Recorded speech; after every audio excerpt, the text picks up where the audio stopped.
Welcome to the Synergy Group Knowledge series where we discuss key legal and financial matters impacting businesses.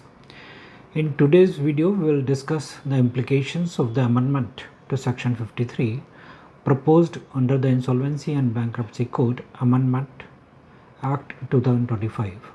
So let us get started. Today we will explain a pivotal tussle in Indian insolvency law, Section 53's waterfall, the Supreme Court's Rainbow Papers decision, and Parliament's 2025 amendment that aims to put the matter to rest. Why Section 53 waterfall matters? Section 53 of Insolvency and Bankruptcy Code, that is IBC, prescribes the order in which liquidation proceeds are distributed. Insolvency cost first, then secured creditors, workmen, employees, unsecured financial creditors, government dues for 2 years, other dues, and finally shareholders. This waterfall determines recoveries, creditor confidence, and credit pricing.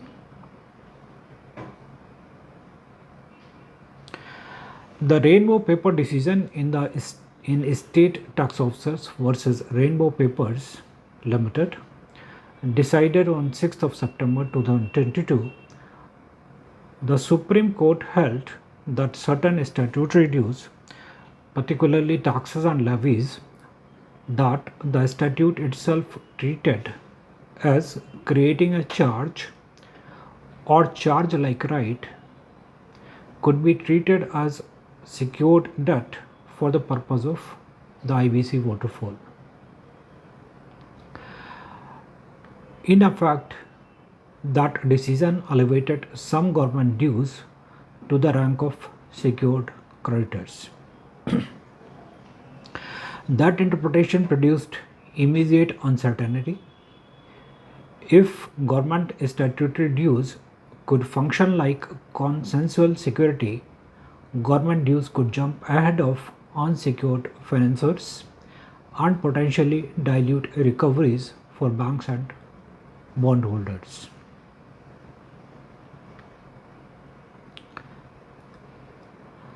Its practical effects and controversy. The Rainbow Papers ruling had 3 practical consequences. Number 1, it blurred the line between involuntary statutory charges created by law and transactional security created by agreement. Number 2, it encouraged tax authorities to assert a higher recovery rank, potentially reducing distribution to unsecured creditors. Number 3, it injected uncertainty into lending market. Lenders worried about where their claims would sit in the waterfall.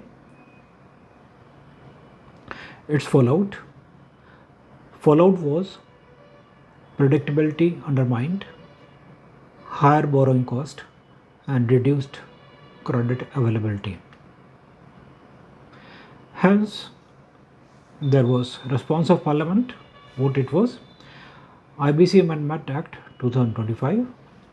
In August 2025, Parliament introduced the IBC Amendment Bill to resolve this ambiguity. The bill inserts an explanation in Section 53 to make Parliament's intent explicit.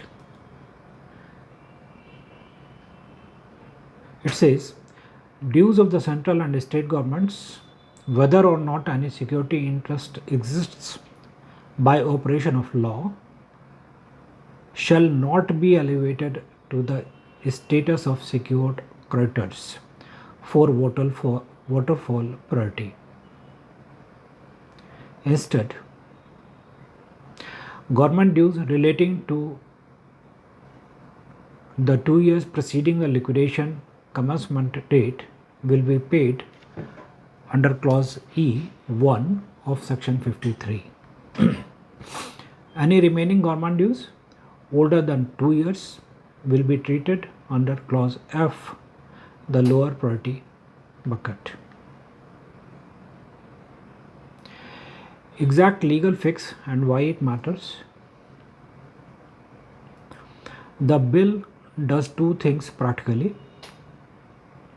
limits the meaning of security interest in distribution priority to exclude mere operation of law statutory charges from being equated with consensual security,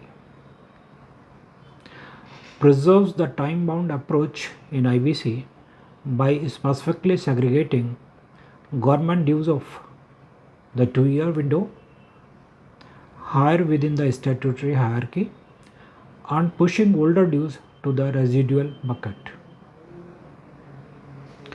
This restores the original policy balance. Consensual secured creditors and insolvency costs are protected so that creditors' confidence and lending market remain predictable. A quick example: suppose liquidation proceeds are rupees 100 crores, insolvency costs and secured consensual creditors are paid first. Government tax dues of rupees 10 crores arising within 2 years will fall in clause E1 and be paid thereafter. Tax arrears from 5 years ago, say 5 crore, will sit in clause F. The amendment prevents those rupees 5 crores older tax arrears from leaping ahead of secured lenders. What is the conclusion and takeaway? To sum up, Rainbow Papers highlighted a real tension between statutory charges and the IBC waterfall. Parliament's 2025 amendment decisively restores the intended priority structure by ensuring statutory charges do not automatically equate to secured creditors' status, with a pragmatic 2-year rule for government dues. Thank you for watching. I hope you found this discussion informative and useful. For any issue pertaining to IBC, real estate, RERA or funding, feel free to reach out. We'll be happy to assist you. For Synergy Group, this is CA Praveen Agrawal signing off. See you in the next video. Thank you.